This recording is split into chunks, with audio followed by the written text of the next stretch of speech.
Assalamualaikum. Waalaikumsalam warahmatullahi wabarakatuh. Berat pertanyaannya, jemaah mau minum dulu ya. Bismillah.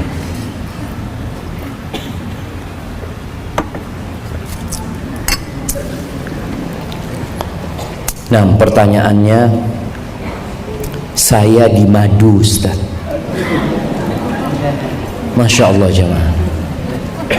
Madu itu manis apa pahit? Saya ikhlas, tapi anak saya tidak dikasih nafkah. Saya harus cari sendiri, terus saya dizalimin. Apakah dosa misalkan saya tinggalkan suami saya setelah dia talak saya?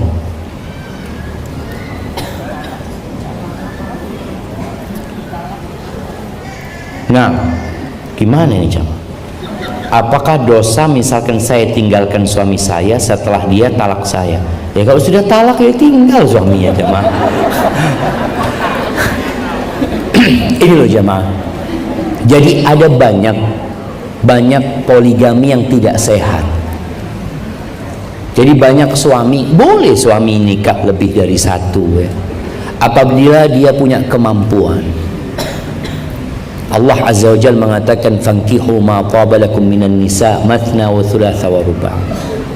Nikahi dari perempuan-perempuan itu yang baik-baik 2, 3, 4. Fa in khiftum alla ta'dilu fawahida. Kalau kalian takut tidak mampu berlaku adil, cukup satu. Au ma malakat aimanukum. Atau dari budak-budak yang kalian miliki. Ketika seorang mampu menikah lebih dari satu, secara finansial dia mampu memberikan nafkah kepada mereka, secara mental dia mampu berlaku adil, silahkan kalau dia mau melakukan itu. Dan bagi para wanita nih, anak nasihatin ya, emak-emak, kalau ada temennya yang di madu,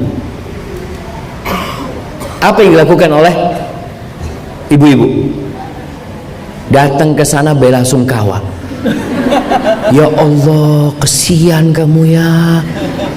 Kenapa suamimu kawin lagi? Kurang apa kamu? Ya Allah, mudah-mudahan suamiku nggak kayak suami kamu. Itu bencana. Nanti datang ke sana menghancurkan hati. Seharusnya seorang muslimah itu memberikan kekuatan kepada dia, sampaikan kepada dia, enggak, engkau pasti mampu, jangan khawatir, dan semoga suami mampu berlaku adil. Dan ingat, sampaikan kepada dia, la yukallifullah nafsan illa wus'aha. Allah tidak memberikan beban kepada hambanya melebihi kemampuan dia, enggak. Engkau berarti mampu menghadapi hal ini. Jadi dikuatkan itu perempuan, bukan malah dilemahkan. Ada yang malah mengatakan, udah kalau aku jadi kamu, aku sudah gugat cerai. Na'udzubillah. Ini perempuan merusak rumah tangga orang lain. Dan laisa minna, kata Nabi SAW, bukan dari umatku yang merusak wanita atas suami, yang malah dia bagaimana membisiki perempuan ini untuk gugat cerai. Jangan dirusak rumah tangga dia, kecuali kalau suaminya zalim. Disinilah baru dia kita kasih nasihat, coba engkau bersabar. Tapi kalau nggak mampu ya udah, suamimu zalim, dan dalam agama diperbolehkan untuk gugat cerai. Seperti kejadian ini, suaminya tidak memberikan nafkah, dia mungkin bersenang-senang dengan istri mudanya, maka bolehkah wanita yang gugat cerai? Boleh, silahkan untuk gugat cerai. Tapi kalau mungkin berpikir suaminya bisa diperbaiki, ya mungkin diperbaiki suaminya. Lalu kalau dikatakan bolehkah saya tinggalkan suami setelah dia talak saya? Kalau sudah talak itu jamaah, ada masa iddah. Ketika dalam masa iddah itu perempuan nggak boleh keluar rumah suaminya itu, dan suami juga nggak boleh mengusir suaminya, istrinya, kecuali dia mau keluar karena ada sebab satu dan lain mungkinnya, seperti itu. Barakallahu fikum. Saya ingin bertanya, saya hidup bersama dengan mertua dan adik ipar dalam satu rumah. Jadinya dalam rumah ada 3 keluarga. Menurut kebanyakan orang, hidup 3 keluarga itu tidak boleh. karena nantinya akan kalah salah satunya. Saya tidak paham kalah dalam hal apa. Namun sejak saya dan keluarga tinggal di rumah itu, anak-anak saya sering sakit secara bergantian. Terkadang malamnya sehat, paginya langsung drop dan masuk rumah sakit. Kadang saya mulai resah dan takut. Apakah benar di dalam Islam tidak boleh tinggal bersama dalam satu rumah jika ada 3 keluarga? Jika ada 3 keluarga akan ada yang kalah salah satunya. Mohon penjelasannya Ustaz. Jazakallah khairan.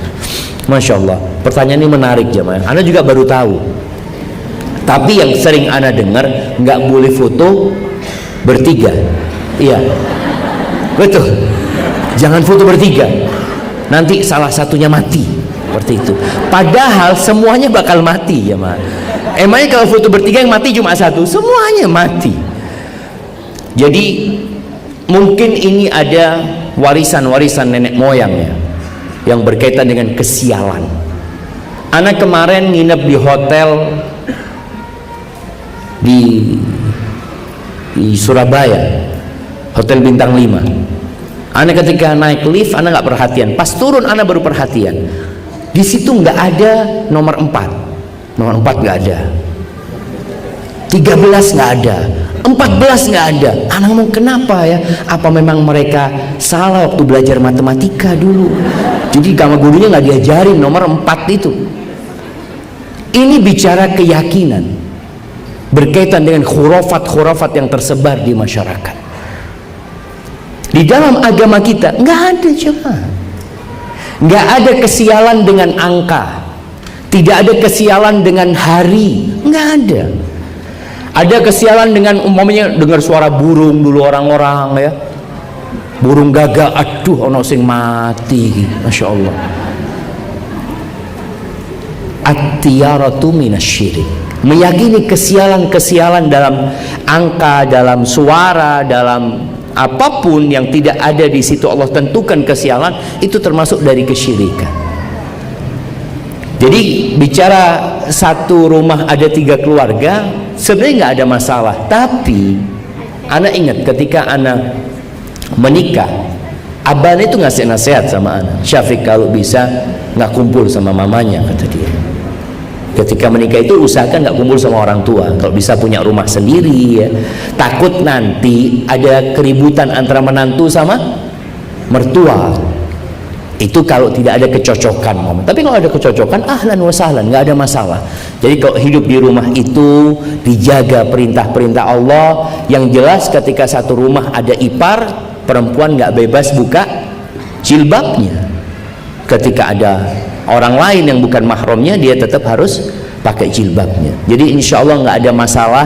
Hilangkan kesialan itu dari hatinya, pemikiran itu dengan mengatakan apa? La ilaha illallah, baca a'udzubillahi minasyaitonirrajim, dan banyak bertawakal kepada Allah Azza wa Jalla.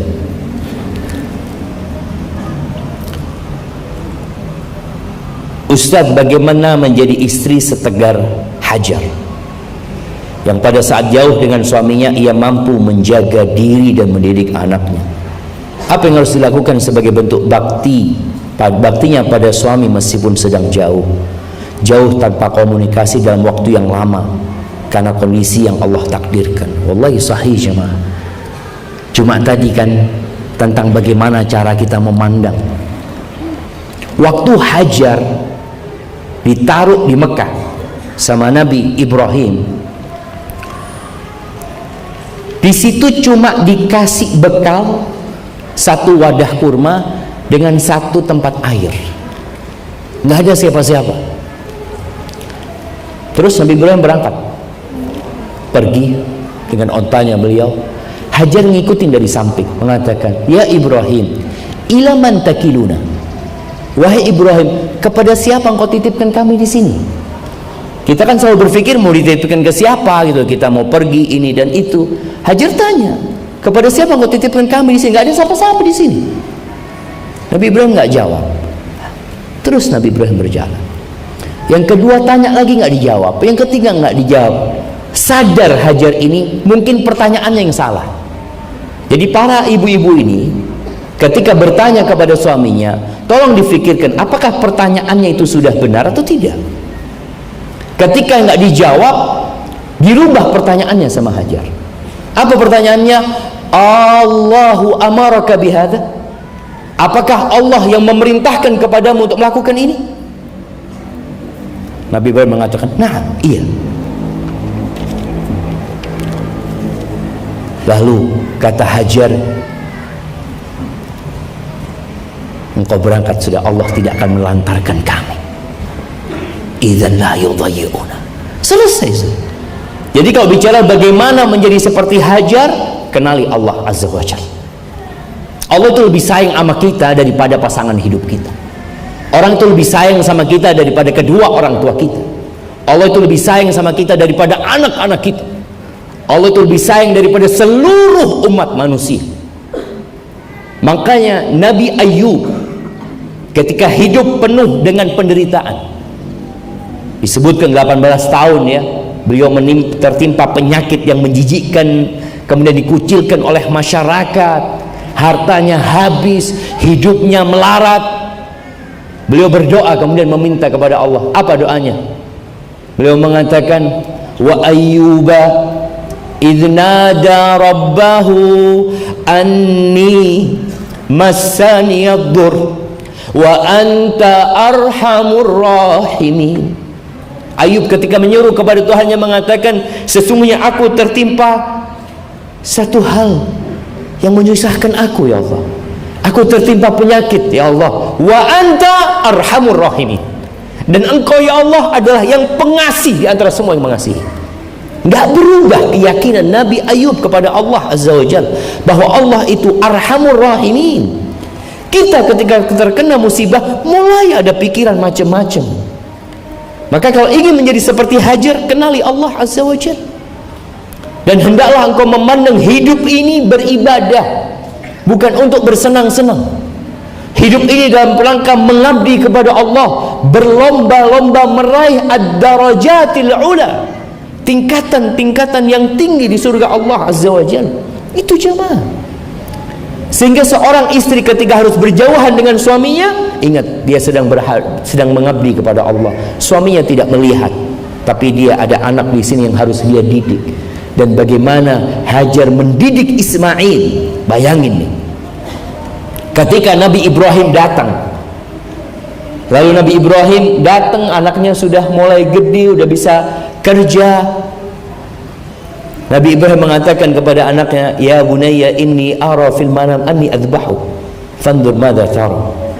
Wahai ananda, aku melihat dalam mimpiku aku menyembelihmu. Bayangin jemaah, ini baru lama nggak ketemu, tahu-tahu ketemu ngomong aku bermimpi menyembelihmu. Apa kata putranya Ismail nih, hasil didikan ibunya nih? Ya abati fa'al ma tu'mar.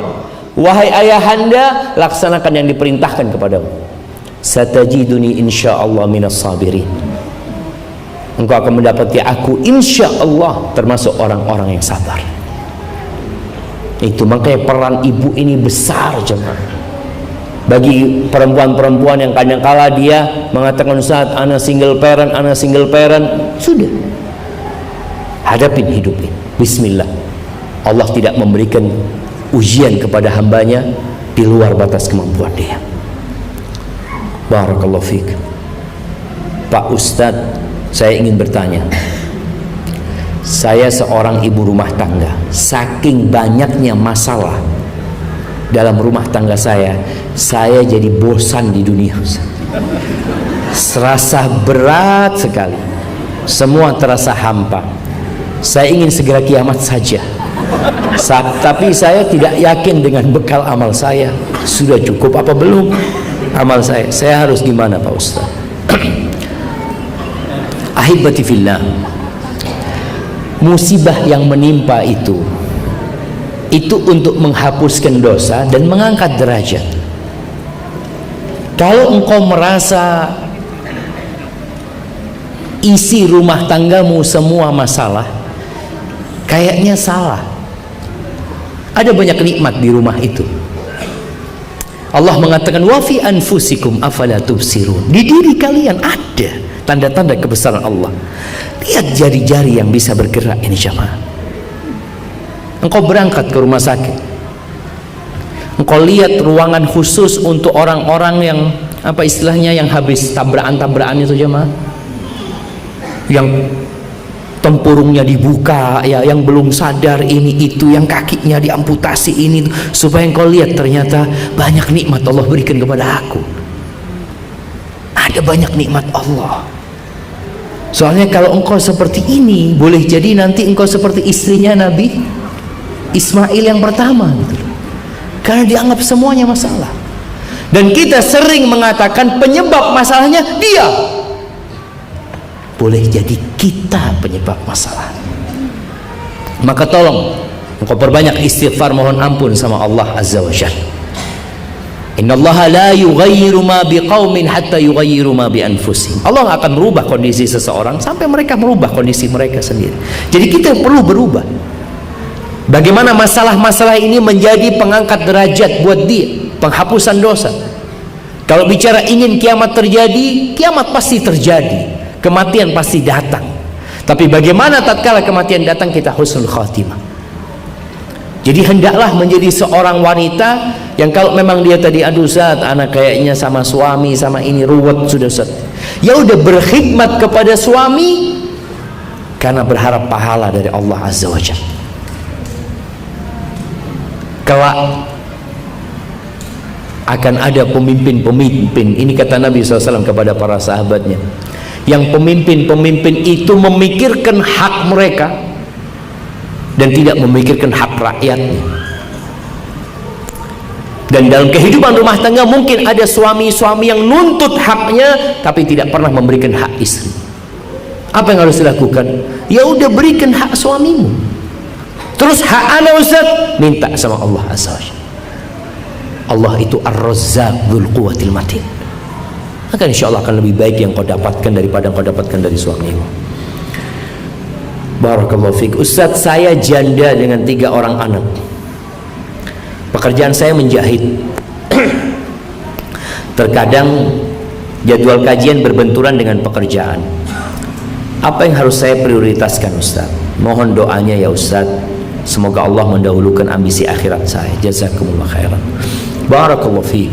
Iya jamaah, yang pertama kita harus tahu mana yang wajib, mana yang sunnah, sehingga dari situ kita bisa memprioritaskan.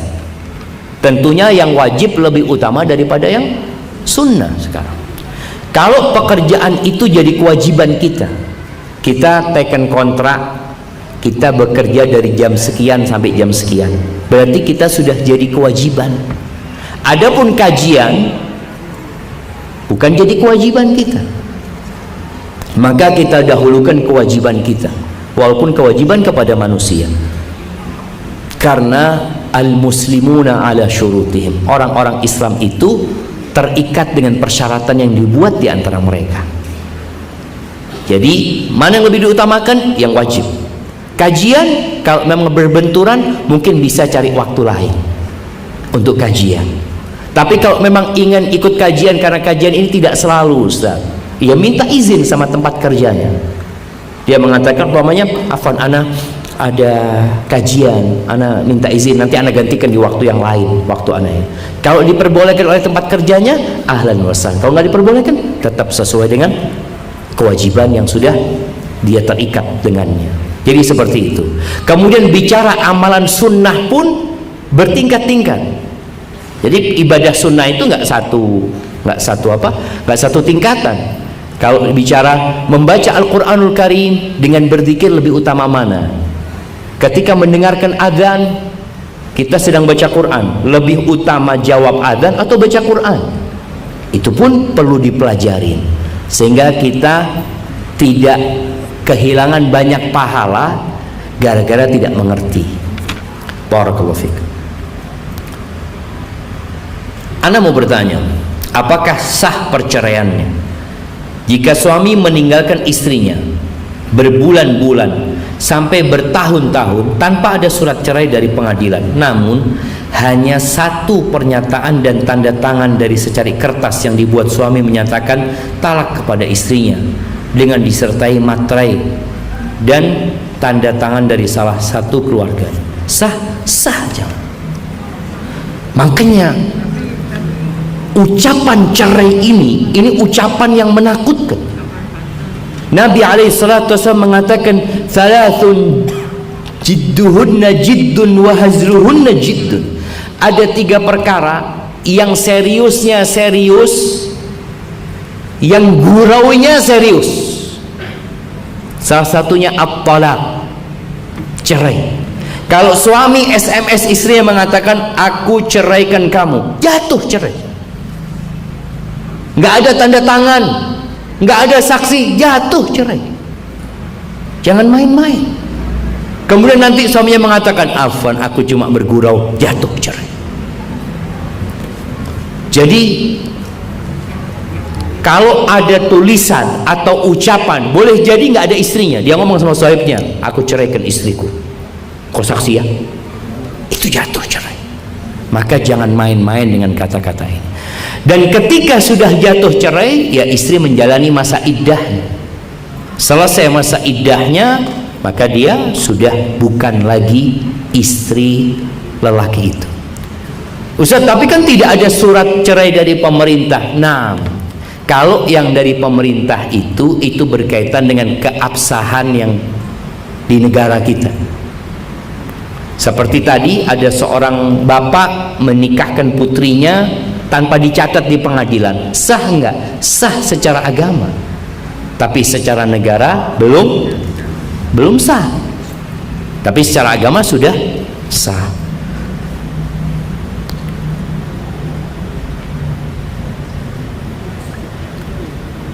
Mohon doa kesembuhan jamaah kami atas nama Ibu Erna Miliska, ibu mertua dari Bapak Kurniawan, ketakmiran Masjid Al-Ikhlas. Nah jamaah, ya Allah ya, sekarang banyak orang sakit.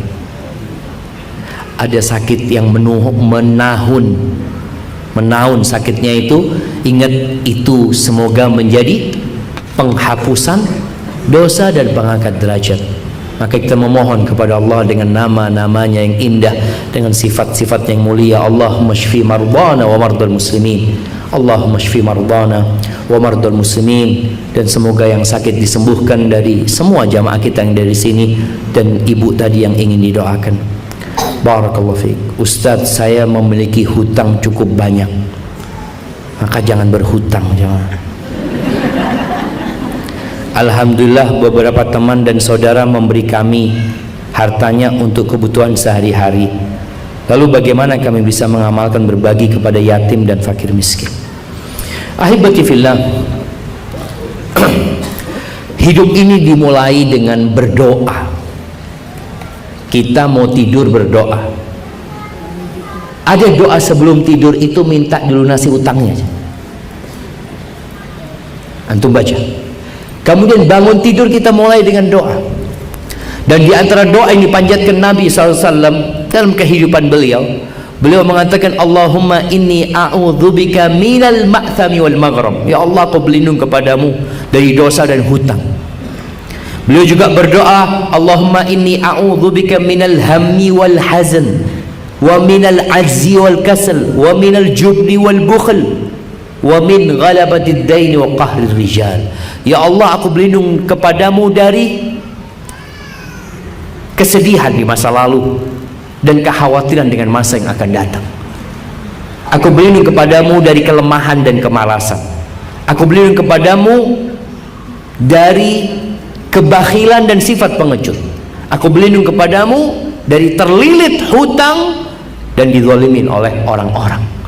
Maka minta sama Allah Azza wa Jalla dan berusaha untuk tidak berhutang, kecuali dalam kondisi darurat ya, kondisi ada keperluan yang mendesak, dengan catatan kita mampu untuk membayarnya dan niat untuk bayar.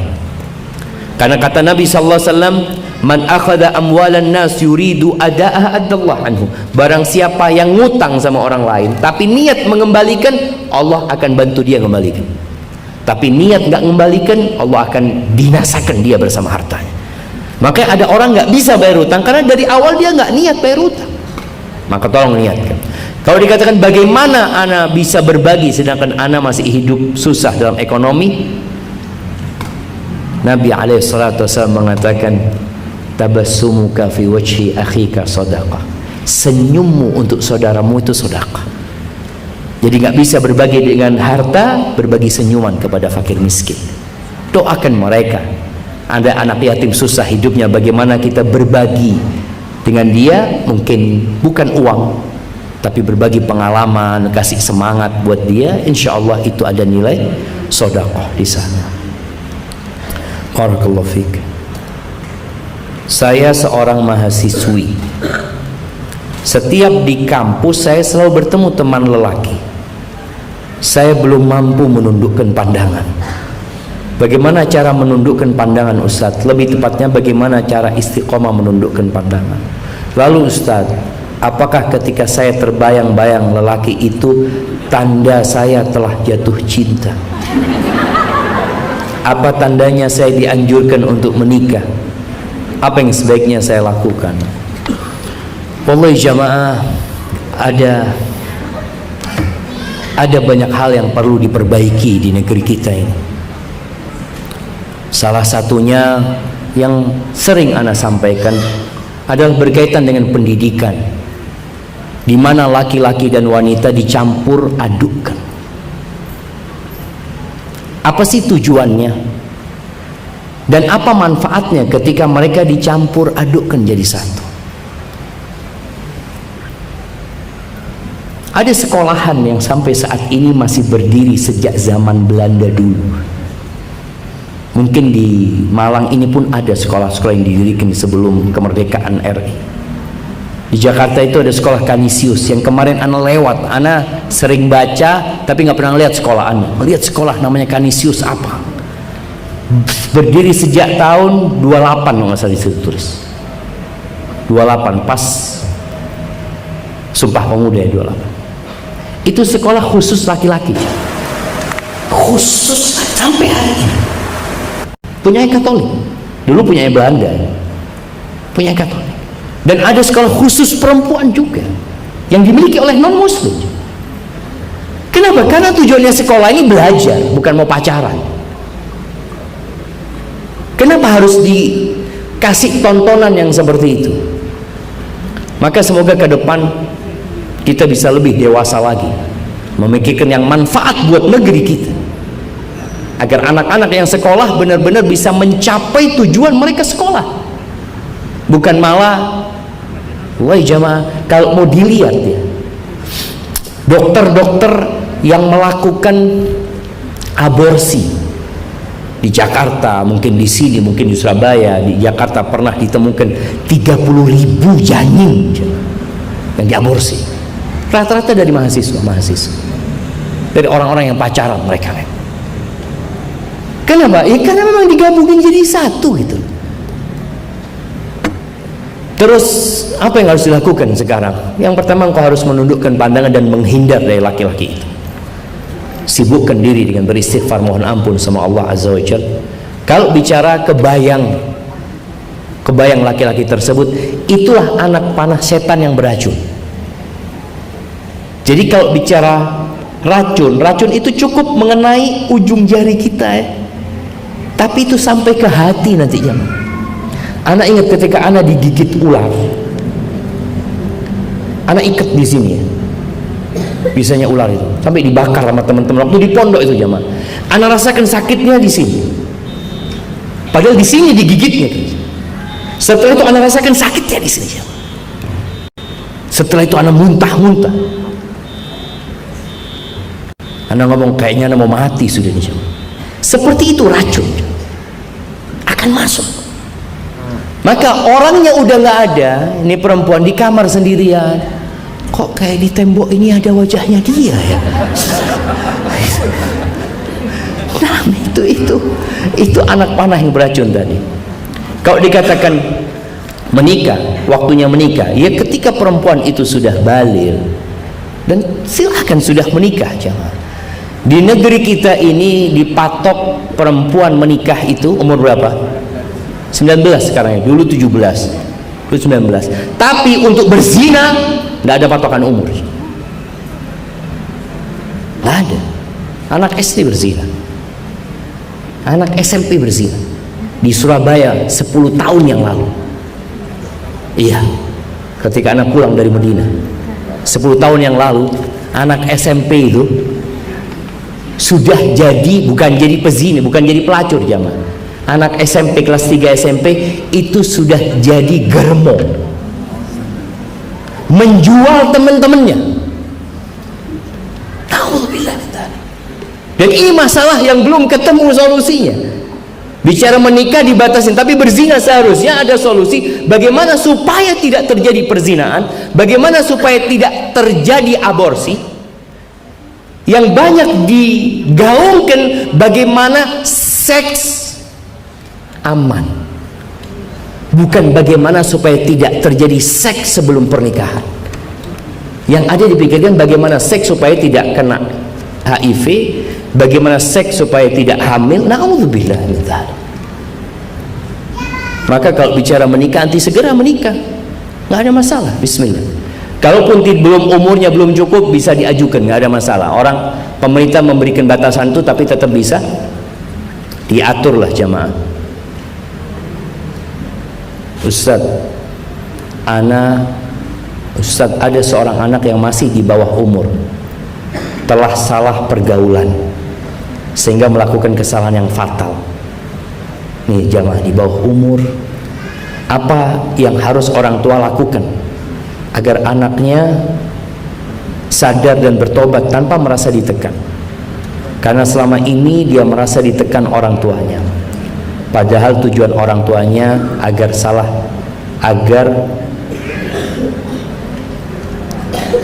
tujuan orang tua agar tidak salah bergaul dan selalu berdiri tegak di atas jalan Allah Azza wa Jalla.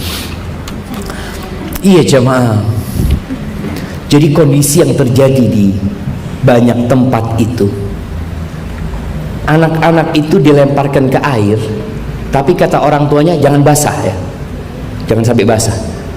Loh, gimana dilemparkan ke air jangan sampai basah?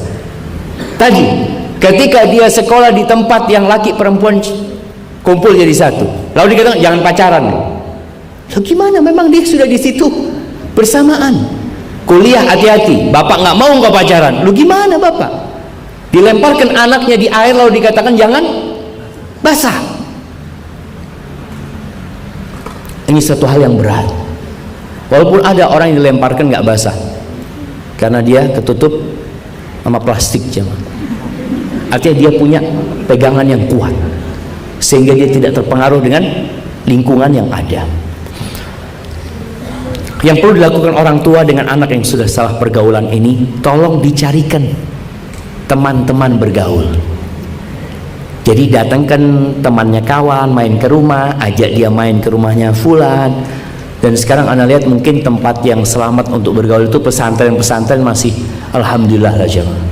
Pesantren-pesantren itu ya perempuan sama perempuan, laki sama laki-laki, insya Allah masih lebih baik ya, seperti itu. Jadi mungkin seperti itu, bawa anaknya, kemudian bawa anaknya datang kajian, bawa anaknya ke kuburan umpamanya untuk mengingat kematian.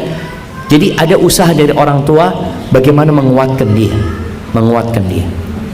dan sampaikan kepadanya tentang kehidupan yang gak lama sebenarnya, dan tentang kenikmatan yang, ya Allah, kenikmatan ini sebentar di dunia ini jemaah. Qul mata'ud dunya qalil, kata Allah. Katakan kenikmatan dunia itu dikit sekali. Afwan Ustaz, saya selalu menyalahkan diri sendiri dari apapun yang terjadi di rumah tangga saya. Saya merasa sendiri. Ketika mental saya drop, saya hanya diam. Terkadang terbawa jadi wajah cemberut meski tidak sadar. Dan akhirnya suami malah sewot dan lebih marah. Apa saran Ustadz ketika saya dalam kondisi tersebut? Ketika cerita ke suami, yang ada lebih cekcok. Jadi saya lebih memilih diam sendiri, dan emosi saya lari ke anak-anak ketika disalahkan. Iya jemaah, manusia itu butuh teman curhat ya. Tapi jangan salah curhat. Kalau curhat sama suami bikin ribut, berarti suaminya bukan teman yang tepat untuk curhat. ya udah jangan curhat sama suami. Cari kawan yang solehah, yang dapat memberikan kepada kita nasihat dan saran. Subhanallah jemaah, manusia itu nggak bisa hidup sendiri. Rasulullah SAW ketika beliau ada masalah, beliau larikan dengan sholat. Ini mungkin jadi solusi. Kau larikan dengan sholat, minta sama Allah Subhanahu Wa Taala. Tapi beliau juga pernah sampaikan kepada istrinya. Bagaimana ketika Nabi SAW punya masalah besar, 1.400 sahabat. Di tengah-tengah mereka ada 10 sahabat yang dijamin masuk surga. Ada banyak sahabat yang ikut perang Badar. Ketika Nabi memerintahkan satu perintah, 1.400 itu nggak ada yang melaksanakan perintah Nabi. Mereka shock. Ketika kejadian Hudaybiyah, Nabi perintahkan kepada mereka untuk menyembelih kurban mereka dan tahallul. Sebagai pertanda nggak ada umroh sudah, nggak ada masuk ke Mekah sudah. Itu sahabat diam semuanya, bukan karena tidak mau nurut sama Nabi, tapi shock mereka. Nabi masuk ke tendanya, ketemu sama istrinya Ummu Salamah. Dilihat wajah Nabi berubah. Kenapa ya Rasulullah? Nabi cerita kepada Ummu Salamah sallallahu alaihi wasallam. Lalu Ummu Salamah mengatakan, "Atuhibbu an yaf'alu dzalika ya Rasulullah?" Apakah kau ingin mereka nurut melaksanakan perintah? Iya, kata Nabi SAW. Ya Rasulullah, engkau keluarlah dari tendamu. Wala tukallim ahadan minhum. Engkau jangan ngomong dengan satu pun dari mereka. Engkau jalan aja. Engkau sembelih kurban, lalu engkau panggil tukang cukur. Nggak usah ngomong. Dilaksanakan nasihatnya Ummu Salamah. Nabi jalan. Ketika Nabi berjalan, kira-kira apa yang terjadi dengan 1.400 sahabat ini? Semua akan melihat, ini kemana Nabi? Dilihatin jalan.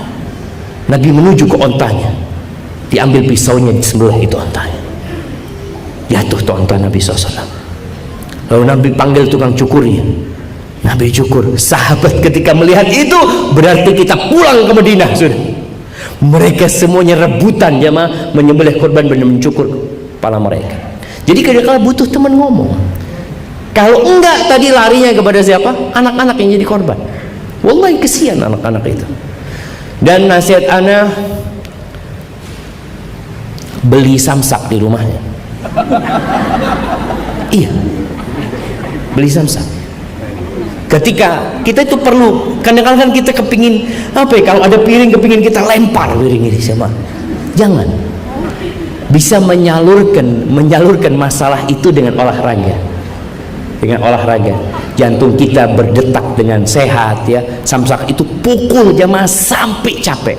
Ana ngomong sama istri ana, engkau kalau lagi pegel sama istrimu, ana udah belikan dia. Nah itu pukul itu, betul, dia pukul jamaah sampai capek dia. Sudah selesai sudah.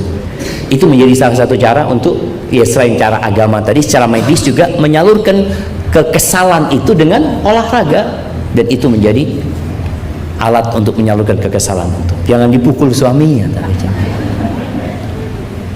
Semoga Ustadz dan tim sehat dan selalu dalam lindungan Allah SWT.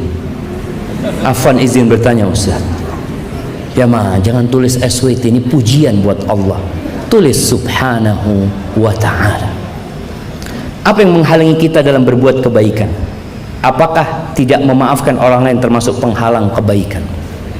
Ahibati fillah, kita ini punya hak kalau kita dizalimin untuk tidak memaafkan. Nah, bahkan kita punya hak untuk mendoakan keburukan buat orang itu. Allah mengatakan, la yuhibbullahul jahra bis-su' minal qawli illa man zulim wa kana Allahu sami'an alima. Allah itu nggak suka dengan doa-doa keburukan kecuali orang yang dizalimi. Orang yang dizalimi boleh. Bahkan Nabi SAW mengatakan, da'watul mazlum laisa bainaha wa bainallahi hijab. Doa orang yang dizalimi itu nggak ada hijab antara dia dengan Allah Subhanahu wa taala gitu. Tapi yang memaafkan lebih baik. Artinya kalau kita tidak memaafkan, kita akan dapat, kalau benar ya, kalau benar orang itu melakukan kezaliman kepada kita, kita bisa menuntut orang itu nanti pada hari kiamat. Tapi kalau kita memaafkan, faman afa wa aslaha fa ajruhu 'ala Allah. Barang siapa yang memaafkan dan berbuat kebaikan, maka pahalanya ditanggung Allah Azza wa Jalla. Jadi Allah kasih balasan yang besar sekali buat orang itu. Kemudian kalau kita tidak memaafkan, yang ada hidup kita susah.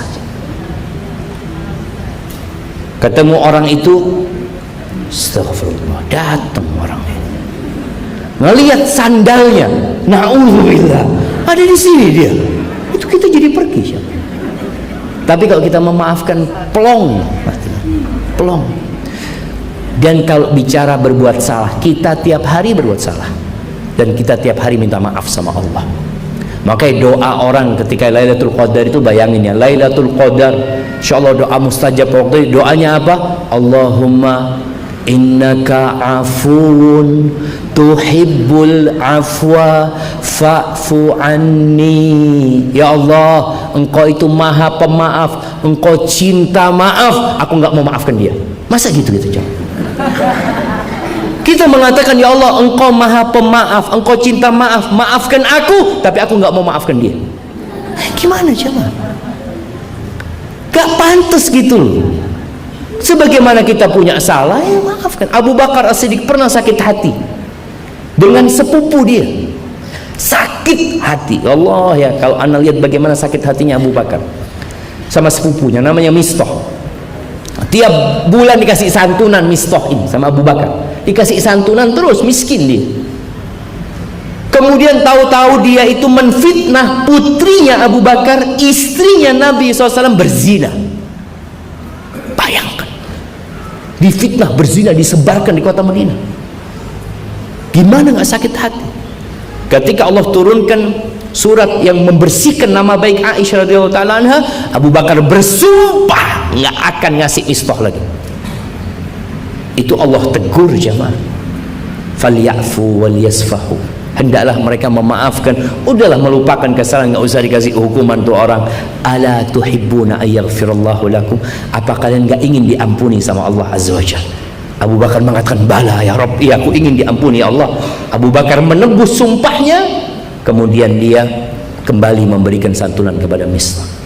Jadi nggak enak sakit hati itu, ya nggak enak. Maafkanlah orang itu.